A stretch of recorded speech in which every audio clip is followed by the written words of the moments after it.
Hi everyone जय जगन्नाथ समस्त को तुम मैंने समस्त केमती अच्छ कमेंट सेक्शन में निहाती भाव में जनइब मो इप्सिता प्रियदर्शिनी तुम समस्त को आज क्लास रे स्वागत करुच्ची। आज क्लास रे कृदंत आ तद्धित ओडिया ग्रामर को पढ़ा। तुम मैंने वीडियो को पॉज करके आराम से गोटे गोटे करके कृदंत आ तद्धित जहाँ जहाँ देती भलसे पढ़। ओके तो डेरी नक चलते आज वीडियो को स्टार्ट करवा। Let's get started. Hi everyone तो आज क्लास रे हम माने कौन देखिबा देख ये हूँ 9th ग्रामर सूचीटा तुम मैंने देखी शब्द गठन संधि समास उपसर्ग ये चार्टा जगह चैप्टर को आम भल भाव में कंप्लीट कर देचे। तो आज क्लास रे कृदंत आ तद्धित को आम मैंने देखा। तो कृदंत आ तद्धित को स्टार्ट करवा कौन देती विषय एग्जाम रे केमती कौन आसो देखा। ये देती से केतेटा एग्जाम्पल दृश्युक्त अन्न दर्शन पठयुक्त अ पाठ बुधयुक्त ती बुद्धि ये कौन तत्सम शब्द गुड़ाक देला प्रत्यय जोग होमती आउला ओडिया धातु सहित प्रत्यय मिसिकी शब्द या कान युक्त अणा कांदणा पढ़युक्त उआ पढ़ुआ खसयुक्त अड़ा खसड़ा है ये टाइप रही। तो आमर ये देखा कृदंत शब्द क्या कहुए ये आमर देला बुद्धि पढ़ पाठ जो है एगुड़ा सब हूँ आमर कृदंत शब्द है। रुह तार डेफिनेशन भी देते हाँ नुआ शब्द गढ़िया धातु सहित जो प्रत्यय युक्त होता है ताको कृत कहती किंतु यही कृत प्रत्यय जोग होगा द्वारा जो नूतन शब्द गठित होता है ताको आमर कृदंत शब्द व कृदंत पद कहुए है। तो ये मन रखिए कृत प्रत्यय जोग होगा द्वारा जो नूतन शब्द गठित होता है ताको कृदंत शब्द व कृदंत पद कहुए। संस्कृत कृत प्रत्यय है अ अन अक तव्य अन्य इत्र त्र तृ ती इन त ज इष्णु उक उर उ है ये तुम संस्कृत कृत प्रत्यय। ओडिया कृत प्रत्यय कौन ना अ आ हर्षई अण अणा आणी अणी अंता एणी उवाल इबा उणी उआ रा अति उणा एगुड़ा सब लगी जो कृदंत पद आम करवा से गुड़ा सब देखो तुम मैंने सब लगी है तुम मैंने बस पढ़ मु तुम को ब्रीफली टिके कहीदे। तो ये तुम आसीगला संस्कृत कृत प्रत्यय जितक अच्छी और यहाँ आसीगला अप्रत्यय जमी पठयुक्त अ पाठ सेमती सब गुड़ाक अप्रत्यय लगिकी तुम मैंने पढ़। ये आसीगला अन प्रत्यय भूजुक्त अन्न भोजन जीवयुक्त अन्न जीवन एगुड़ाक सब पढ़ी निजे निजे मन रख। अक प्रत्यय सेमती खादयुक्त अक खादक पठयुक्त अक पाठक परीक्षा ही एगुड़ाक ही आसो कौ प्रत्यय लगे कौन हम ताको भलसे पढ़ी मन रख। नेक्स्ट आसला तुम उक प्रत्यय उकरे नींद उक निंदुक भूजुक्त उक भावुक यहाँ परीक्षा आसूँ भावुकटा ईरे जल धा युक्त ई जलधि है ये टाइप। इष्णु प्रत्यय वृद्धयुक्त इष्णु वर्धिष्णु तापर सेमती देला आमर इन प्रत्यय इन प्रत्यय कौन है भूजुक्त इन भावी तापरे आमर स्थायुक्त इन स्थायी सेमती त प्रत्यय क्रुजुक्त त कृत जीवयुक्त त जीवित ये तुम मैंने देख। ये देला ती प्रत्यय ती रे देला आमर बुधयुक्त ती बुद्धि मोचयुक्त ती मुक्ति एगुड़ा मन रखिए केमी मुक्तिटा या कौन प्रत्यय लगी। तापर आसला तव्य प्रत्यय क्रुजुक्त तव्य कर्तव्य यहाँ परीक्षा बहुत थर आसी कर्तव्यटा गमयुक्त तव्य गंतव्य लवयुक्त तव्य लब्धव्य है। तापर आसला तुम अन प्रत्यय अन रे कौन आसला स्मृजुक्त अन्य स्मरणीय श्रुजुक्त अन्य श्रवणीय पायुक्त अन्य पानीय है। इत्र रे सेमती चरयुक्त इत्र चरित्र खनयुक्त इत्र खनित्र है। तापर आसीगला तुम ज प्रत्यय पठयुक्त ज पाठ्य दायुक्त द ज देय देयटा मन रख दायुक्त ज त्र प्रत्यय सेमती बसयुक्त त्र वस्त्र क्षीयुक्त त्र क्षेत्र है ये। तापर तुम आसला तृ प्रत्यय तृ रे कौन क्रुयुक्त तृ कर्तु बा कर्ता तापर श्रुयुक्त तृ श्रोत्रु बा श्रोता है। तापर आसीगला तुम कौन र प्रत्यय नमयुक्त र नम्र रुद्रयुक्त र रुद्र ये न प्रत्यय प्रचयुक्त न प्रश्न जजुक्त न यज्ञ उर प्रत्यय भनयुक्त उर भंगुर भाषयुक्त उर भासुर है पज कर बाकी तक को पढ़। एठी तमर सन प्रत्यय लगिगला जेमती पाइबार इच्छा पिपासा पिपासाटा केमती तैयारी होची पा युक्त सन युक्त आ जानिबार इच्छा जिज्ञासा ज्ञा युक्त सन युक्त आ जय करिबार इच्छा जिज्ञासा हत्या करिबार इच्छा जिज्ञासा लाभ करिबार इच्छा लिप्सा एथरु परीक्षा रे पड़िबो सुनिबार इच्छा शुश्रूषा शुश्रूषाटा केमती लेखा है सेटा मध्ये पकई पारियो मुक्ति पाइबार इच्छा मुमुक्षा मरिबार इच्छा मुमूर्षा कोठी हर्षौ कोठी दीर्घौ एटा देखिबो पीबाकु इच्छुक पिपासु जानिबाकु इच्छुक जिज्ञासु लाभ करिबाकु इच्छुक लिप्सु ताको मन रखियो हैला।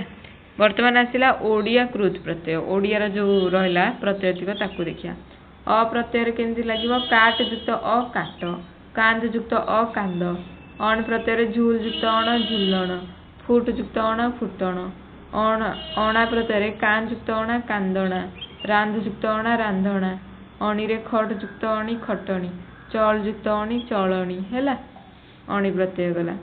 अंता प्रत्यय आसला फेर युक्त अंता फेरंता चल युक्त अंता चलंता अंति रे चल युक्त अंति चलंती फल युक्त अंति फलंती बस हल्का सा कही दो तुमको यही भले हम आ प्रत्यय रे बुण युक्त आ बुणा खेल युक्त आ खेला आण प्रत्यय रे फेड युक्त आण फेडाण मिश युक्त आण मिशाण भास युक्त आण भसाण आणी रे भास युक्त आणी भसाणी सुन युक्त आणी सुणाणी आउ प्रत्यय रे घे युक्त आउ घेराऊ चढ़ युक्त आउ चढ़ाऊ हैला। तापर तमर आसीगला आली प्रत्यय रान युक्त आली रंधाली बिक युक्त आली बिकाली ई रे चाल युक्त ई चाली दोल युक्त ई दोली उआ प्रत्यय रे पढ़ युक्त उआ पढ़ुआ डर युक्त उआ डरुआ उआल रे खेल युक्त उआल खेलुआल रख युक्त उआल रखुआल ओडिया प्रत्ययटा टिके सुजा लगियो। तापर तमर आसिला उणी प्रत्यय माप युक्त उणी मापणी माग युक्त उणी मागुणी उणा प्रत्यय रे पा युक्त उणा पाउणा गा युक्त उणा गाउणा एणी प्रत्यय रे भाल युक्त एणी भालेणी काट युक्त एणी काटेणी हैला। एई टाइप रो होची तम मानकर कृद्वंदटा इजी तम मानक पई केते इजी ना।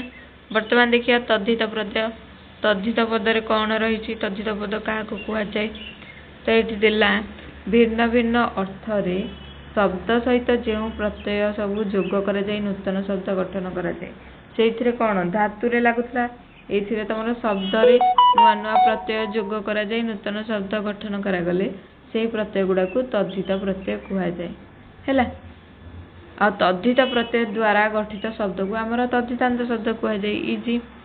तो यार एग्जांपल देखिए हमें देखो एठी कोन देइछि तद्धित प्रत्यय को तीनटा भाग रे विभक्त कर देला गोटे तत्सम गोटे तद्भव बा देशज आ गोटे वैदेशिक जेमिति नीति युक्त इक नैतिक एटा तत्सम रे जीव सेमिति दाढ़ी युक्त आ दाढ़िया देशज रे जीव दांत युक्त उरा दांतुरा ये मध्य देशज रे जीव वैदेशिक रे छापा युक्त खाना छापा खाना हैला ये ला वैदेशिक। वर्तमान आमे देखिया तद्धित प्रत्यय जो आमर तत्सम तद्धित प्रत्यय रहिला तार अपत्य गोटे रहिला बा अप्रत्यय जेमती वसुदेव युक्त अ वासुदेव एगुड़ा सब शब्द सहित लगी रघु युक्त अ राघव भक्त रे सेमिति विष्णु युक्त अ वैष्णव महेश्वर युक्त अ माहेश्वर हैला। भाव प्रत्यय रे देख शिशु युक्त भाव अर्थ प्रकाश करथो किंतु अ प्रत्यय लगिथो शिशु युक्त अ शैशव कुमार युक्त अ कौमार हैला। तापर सेमिति देला संयोग अर्थ रे कोन मघा युक्त अ माघ कृतिका युक्त अ कार्तिक एटा संयोग अर्थ रे संबंध अर्थ रे देव युक्त अ दैव निशा युक्त अ नैष बुझिला ना। सेमिति अ प्रत्यय एठी तमर देइछि निवास अर्थ रे ज्ञान बा अध्ययन अर्थ रे कृत अर्थ रे एडा तमे सब पढिबो विशेष किछि मु देखौनी पॉज करके आराम से पढी परिबो। सेही अ प्रत्यय रो स्व अर्थ रे कुशल अर्थ रे ज्ञान बा अध्ययन अर्थ रे केमि इतिहास युक्त एक ऐतिहासिक भूगोल युक्त एक भौगोलिक यार शुद्ध रूपटा सब बेले परीक्षा रे पकाए। तापरे संबंध अर्थ रे इक प्रत्यय आसीगला इक जेमि दिन युक्त एक दैनिक सेही भलिया जीविका अर्थ रे तिल युक्त एक तैलिक जात अर्थ रे समुद्र युक्त एक सामुद्रिक सेमिति अपत्य अर्थ रे ई प्रत्यय हेले दशरथ युक्त ई दाशरथी द्रोण युक्त ई द्रोणी द्रोणी रे देख हर्षे देछि मन रखिबो। संबंध अर्थ रे दीर्घ ई प्रत्यय से देछि शास्त्र युक्त ई शास्त्रीय वंश युक्त ई वंशीय जात अर्थ रे उत्कल युक्त ई ଉତ୍କଳୀୟ, ଆମେରିକା ଯୁକ୍ତ ଇୟ ଆମେରିକୀୟ, ଏଇଟା ହେଉଛି ତମର ଜାତ ଅର୍ଥରେ, ବୁଝିଲ। ତାପରେ ଆସିଗଲା ଇନ୍ ପ୍ରତ୍ୟୟ, କୂଳ ଯୁକ୍ତ ଇନ୍ କୁଳିନ୍, ନବ ଯୁକ୍ତ ଇନ୍ ନବୀନ, ସମ୍ବନ୍ଧ ଅର୍ଥରେ ସର୍ବଜନ ଯୁକ୍ତ ଇନ୍ ସାର୍ବଜନୀନ, ଅପତ୍ୟ ଅର୍ଥରେ ଗଙ୍ଗା ଯୁକ୍ତ ଏୟ ଗାଙ୍ଗେୟ, ବନିତା ଯୁକ୍ତ ଏୟ ବୈନତେୟ, ବୁଝ ୟାକୁ ଭଲସେ। ନେକ୍ସଟ ତମର ଆସିଲା ହିତ ଅର୍ଥରେ ଅତିଥି ଯୁକ୍ତ ଏୟ ଆତିଥେୟ, ଜାତ ଅର୍ଥରେ ପୁଷ୍ପ ଯୁକ୍ତ ଇତ ପୁଷ୍ପିତ, ଅଛି ଅର୍ଥରେ ପଙ୍କ ଯୁକ୍ତ ଇଳ ପଙ୍କିଳ, ଅଛି ଅର୍ଥରେ ତପସ୍ ଯୁକ୍ତ ବିନ୍ ତପସ୍ୱୀ, ମନେ ରହିଲା, ବୁଝିଲ। ତାପରେ ଆସିଲା ତମର ଅଛି ଅର୍ଥରେ ଦୟା ଯୁକ୍ତ ବଦ୍ ଦୟାବାନ, ଅଛି ଅର୍ଥରେ ଇନ୍ ପ୍ରତ୍ୟୟ ଗୁଣ ଯୁକ୍ତ ଇନ୍ ଗୁଣୀ, ଅଛି ଅର୍ଥରେ ଶାଳୀନ ପ୍ରତ୍ୟୟ ଶକ୍ତି ଯୁକ୍ତ ଶାଳୀନ ଶକ୍ତିଶାଳୀ, ୟାକୁ ମନେ ରଖ। ନେକ୍ସଟ ତମର କ'ଣ ଆସିଲା, ନେକ୍ସଟ ଆସିଲା ଭକ୍ତ ବା ଉପାସକ ଅର୍ଥରେ ଜ ପ୍ରତ୍ୟୟ, ଗଣପତି ଯୁକ୍ତ ଜ ଗାଣପତ୍ୟ, ବାୟୁ ଯୁକ୍ତ ଜ ବାୟବ୍ୟ, ସମ୍ବନ୍ଧ ଅର୍ଥରେ ବାୟୁ ଯୁକ୍ତ ଜ ବାୟବ୍ୟ, ତାପରେ ଯୋଗ୍ୟ ଅର୍ଥରେ ବଦ୍ଧ ଯୁକ୍ତ ଜ ବଧ୍ୟ, ନିମିତ୍ତ ଅର୍ଥରେ ଜ ପ୍ରତ୍ୟୟ ହେଲେ ପଦ ଯୁକ୍ତ ଜ ପାଦ୍ୟ, ତାପରେ ସ୍ୱ ଅର୍ଥରେ ଜ ପ୍ରତ୍ୟୟ ଲାଗିଲା ତ୍ରିଲୋକ ଯୁକ୍ତ ଜ ତ୍ରୈଲୋକ୍ୟ, ସେନା ଯୁକ୍ତ ଜ ସୈନ୍ୟ, ଜାତ ଅର୍ଥରେ ଜ ପ୍ରତ୍ୟୟ ଗ୍ରାମ ଯୁକ୍ତ ଜ ଗ୍ରାମ୍ୟ, ପ୍ରାଚ ଯୁକ୍ତ ଜ ପ୍ରାଚ୍ୟ, କର୍ମ ଅର୍ଥରେ ଚୌର ଯୁକ୍ତ ଜ ଚୌର୍ଯ୍ୟ, ଦୂତ ଯୁକ୍ତ ଜ ଦୌତ୍ୟ, ଭାବ ଅର୍ଥରେ ଅଳସ ଯୁକ୍ତ ଜ ଆଳସ୍ୟ, ସୁନ୍ଦର ଯୁକ୍ତ ଜ ସୌନ୍ଦର୍ଯ୍ୟ। ନେକ୍ସଟ ତମର ଆସିଲା ଗୁଣ ଅର୍ଥରେ ଜ ପ୍ରତ୍ୟୟ ସୂଜନ ଯୁକ୍ତ ଜ ସୌଜନ୍ୟ, ଭାବ ଅର୍ଥରେ ଗୁରୁ ଯୁକ୍ତ ତା ଗୁରୁତ୍ୱ, ଭାବ ଅର୍ଥରେ ତ୍ୱ ପ୍ରତ୍ୟୟ ଗୁରୁ ଯୁକ୍ତ ତ୍ୱ ଗୁରୁତ୍ୱ, ନର ଯୁକ୍ତ ତ୍ୱ ନରତ୍ୱ। ନେକ୍ସଟ ତମର ଆସିଲା କାଳ ଅର୍ଥରେ ଦା ପ୍ରତ୍ୟୟ ଏକ ଯୁକ୍ତ ଦା ଏକଦା, ସର୍ବଯୁକ୍ତ ଦା ସର୍ବଦା, ପ୍ରକାର ଅର୍ଥରେ ଥା ପ୍ରତ୍ୟୟ ଅନ୍ୟ ଯୁକ୍ତ ଥା ଅନ୍ୟଥା, ତଦ୍ ଯୁକ୍ତ ଥା ତଥା, ପ୍ରକାର ଅର୍ଥରେ ଧା ପ୍ରତ୍ୟୟ ନବ ଯୁକ୍ତ ଧା ନବଧା, ଜାତ ଅର୍ଥରେ ତନ୍ ପ୍ରତ୍ୟୟ ପୁରା ଯୁକ୍ତ ତନ ପୁରାତନ, ବୁଝିଲ ନା ତଦ୍ଧିତ କେମିତି ବ୍ୟବହାର ହେଉଛି।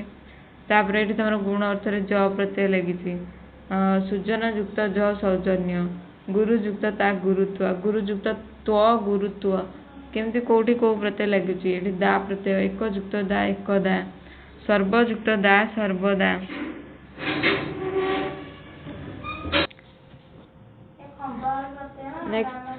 ନେକ୍ସଟ ତମର ପ୍ରକାର ଅର୍ଥରେ ଅନ୍ୟ ଯୁକ୍ତ ଥା ଅନ୍ୟଥା, ତଦ୍ ଥା ତଥା, ଧା ପ୍ରତ୍ୟୟରେ ବହୁ ଯୁକ୍ତ ଧା ବହୁଧା, ନବ ଯୁକ୍ତ ଧା ନବଦା, ଜାତ ଅର୍ଥରେ ତନ ପ୍ରତ୍ୟୟ ଚିରନ୍ ଯୁକ୍ତ ତନ ଚିରନ୍ତନ, ସଦା ଯୁକ୍ତ ତନ ସଦାସ୍ତନ, ହେଲା। ଏଠି ସେମିତି ତର ପ୍ରତ୍ୟୟ ଲାଗିଛି ଗୁରୁ ଯୁକ୍ତ ତର ଗୁରୁତର, ଇୟସ୍ ପ୍ରତ୍ୟୟ ଲାଗିଛି ବହୁ ଯୁକ୍ତ ଇୟସ୍, ଆମର ଏଠି କ'ଣ ଭୂୟାନ ହେଇଛି ବଳ ଯୁକ୍ତ ଇୟସ୍ ବଳିୟାନ ହେଇଛି, ହେଲା। ଏଠି ସେମିତି ତମ ପ୍ରତ୍ୟୟ ଲାଗିଛି ଗୁରୁ ଯୁକ୍ତ ତମ ଗୁରୁ ତମ, ବୁଝିଲ। ତାପରେ ଏଠି ତମର ଇଷ୍ଟ ପ୍ରତ୍ୟୟ ହେଇଛି ବୃଦ୍ଧ ଯୁକ୍ତ ଇଷ୍ଟ ବର୍ଦ୍ଧିଷ୍ଠ, ସ୍ଥାନୀୟ ଲାଗିଛି ମାତୃ ଯୁକ୍ତ ସ୍ଥାନୀୟ ମାତୃସ୍ଥାନୀୟ, ଆଳୁ ପ୍ରତ୍ୟୟ ସେମିତି କୃପା ଯୁକ୍ତ ଆଳୁ କୃପାଳୁ, ଦୟା ଯୁକ୍ତ ଆଳୁ ଦୟାଳୁ, ବୁଝିଲ। ସିଏ ଗଲା ଇଏ ଆସିଲା ଆ ପ୍ରତ୍ୟୟ କାହାଳି ଯୁକ୍ତ ଆ କାହାଳିଆ, କେମିତି ଶବ୍ଦ ସହିତ ପ୍ରତ୍ୟୟ ଲାଗିଲେ ତମର ଏଇଟା ତିଆରି ହେଉଛି ନୂତନ ଶବ୍ଦ, ତାକୁ ଆମର କୁହାଯାଉଛି ତଦ୍ଧିତ। ଆ ପ୍ରତ୍ୟୟ ସେମିତି ଗୋଳି ଯୁକ୍ତ ଆ ଗୋଳିଆ, ସେମିତି ଗଧ ଯୁକ୍ତ ଆ ଗଧା, ବୁଝିଲ। ଏଗୁଡ଼ା ସବୁ ପଜ କରିକି ପଢ଼ିବ। ଏଇଟା ହେଉଛି ଆଳ ପ୍ରତ୍ୟୟ, ଏଇଟା ଆଳି ପ୍ରତ୍ୟୟ, ଦୀପ ଯୁକ୍ତ ଆଳି ଦୀପାଳି, ଆଉ ଏଠି କ'ଣ ରହିଲା ଖେଳ ଯୁକ୍ତ ଆଳି ଖେଳାଳି, ଶଙ୍ଖା ଯୁକ୍ତ ଆରି ଶଙ୍ଖାରୀ। ନେକ୍ସଟ ତମର ଇ ପ୍ରତ୍ୟୟ ଆସିଲା, ଇ ପ୍ରତ୍ୟୟରେ କାଙ୍ଗାଳ ଯୁକ୍ତ ଇ କାଙ୍ଗାଳି, ଚାକର ଯୁକ୍ତ ଇ ଚାକିରି, ହେଲା। ତାପରେ ତମର ଇଆ ପ୍ରତ୍ୟୟ ଆସିଲା ଚାକର ଯୁକ୍ତ ଇଆ ଚାକିରିଆ, ଆଉ ଆସିଲା ଦେଶ କେଜି ଯୁକ୍ତ ଇଆ 10 କେଜି ଯୁକ୍ତ ଇଆ 10 କେଜିଆ, ସୋରିଷ ଯୁକ୍ତ ଇଆ ସୋରିଷିଆ, ଏଇଟା ପଡ଼େ ପରୀକ୍ଷାରେ ଇଆ ପ୍ରତ୍ୟୟରୁ, ହେଲା। ଇଆ ପ୍ରତ୍ୟୟ ଏଇଟା ଗଲା। ତାପରେ ତମର ଇ ପ୍ରତ୍ୟୟ ଆସିଲା ପରଦେଶ ଯୁକ୍ତ ଇ ପରଦେଶୀ, ତାପରେ ତମର ଆସିଲା ପାଠ ଯୁକ୍ତ ଉଆ ପାଠୁଆ, ଏଥିରୁ ପଡ଼େ ଉଆ ପ୍ରତ୍ୟୟରୁ, ଉଆ ପ୍ରତ୍ୟୟ ଗଲା। ତାପରେ ଆସିଲା ଉରା ପ୍ରତ୍ୟୟ ସୁନା ଯୁକ୍ତ ଏଲି ସୁନେଲି, ମୁତ ଯୁକ୍ତ ଉରା ମୁତୁରା, କାନ୍ଦ ଯୁକ୍ତ ଉରା କାନ୍ଦୁରା, ହେଲା। ନେକ୍ସଟ ତମର କାର ବା କା ପ୍ରତ୍ୟୟ ଆସିଲା, କାଲି ଯୁକ୍ତ କା ହେବ କାଲିକା, ଡର ଯୁକ୍ତ କୁଳା ଡର କୁଳା, ହେଲା। तापरे व्यवसाय अर्थ रे रा प्रत्यय पान युक्त रा पानरा। नेक्स्ट एठी कौन देला धन युक्त बंत धनवद पानी युक्त चिया पानी चिया। तापरे आसीगला तमरो वैदेशिक अर्थ रे तद्धित प्रत्यय वैदेशिक अर्थ रे कौन कौन लागी भूत युक्त खाना भूत खाना मकदमा युक्त खोर मकदमा खोर सौदा युक्त घर सौदागर दादा युक्त गिरी दादागिरी बुझिल ना। तापरे एठी तमरो आमी प्रत्यय लगी ठक युक्त आमी ठकामी पाला युक्त बाला पाला बाला हैला सॉरी। तो ये हूँ तुम टोटल क्लास एवढा पॉज करके पढ़ आशा कर क्लास टी भल लगी बुझी कृदंत आ तद्धित भितर डिफरेन्स जानी ए परीक्षा क्वेश्चन आसूची निहाती भाव में अटेंड कर आशा कर भिडियोटी भल लगी रोचे जय जगन्नाथ।